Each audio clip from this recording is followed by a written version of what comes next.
Lads, ladies, fellow electricians, fellow engineers, anyone that requires the use of test equipment, I want to talk to you about a disease that is ripping through the electrical industry. We had asbestosis, we had fucked up knees, we had fucked up backs, we had repetitive strain injury, we've had arc flash in electrocution, yeah? But there's a new bomb scene that is out there to take your life off you. And it's called GS30 hate. Yeah, you might have heard about it. GS30 hate is the principle that someone will bully you on social media or give you a hard time simply because you're getting your silver schlong out all over it, whether it be warranted or not. Now, everyone knows that GS38 is a good thing to have.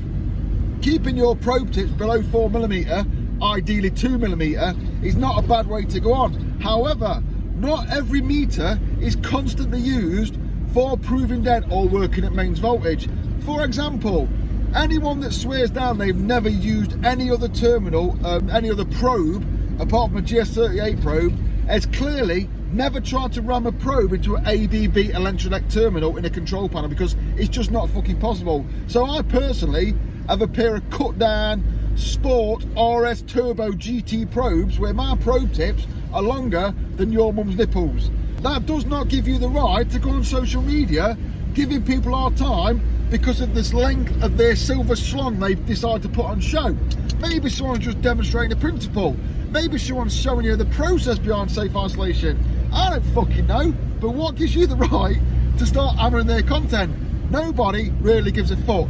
Let's face it, if you take your own fucking face off because you've got a pair of GS38 non-compliant probes, that really is your own problem. You should have considered what you were testing and how you were doing it. Keeps your fucking brain ticking away. I personally normally have my firearm tester laced up and loaded, locked and loaded with my fucking fuck knows how many millimeter test probes. However, sometimes I will think, do something live now, I'll put my GS38 compliant ones on so I don't make myself look like a bell end. But if someone chooses not to use them, what business of that is yours? You're not going to get a terminal pregnant by not protecting your probes. Yeah, the wheel will not stop spinning because someone's using GS38 non-compliant probes. So don't give them a fucking hard time about it. We're all big boys and girls. We all know we've got cut down probes and sharpened up screwdrivers and banana plugs and leads that aren't compliant that we probably use on a daily basis.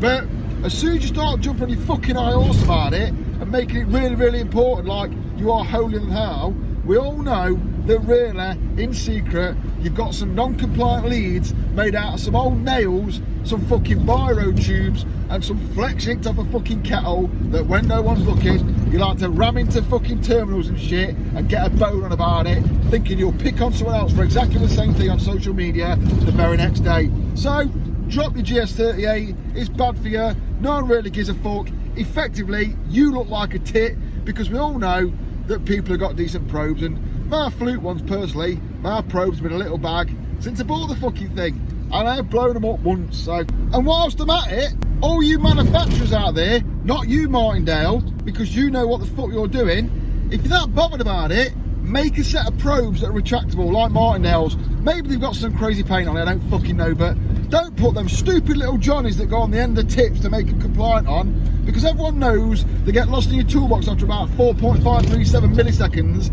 and then they are dangerous. Effectively, you're designing something to be dangerous. The only person that aren't designing something to be dangerous are Martindale on their approved testers, because they are retractable, and Fluke possibly because they sell their probes as being too big for low voltage testing work, not proving dead. So if you are making a proving unit, make it so it can't be non-compliant. Well done, Martindale. I'll continue to suck you off for the rest of my life if you keep making those probes.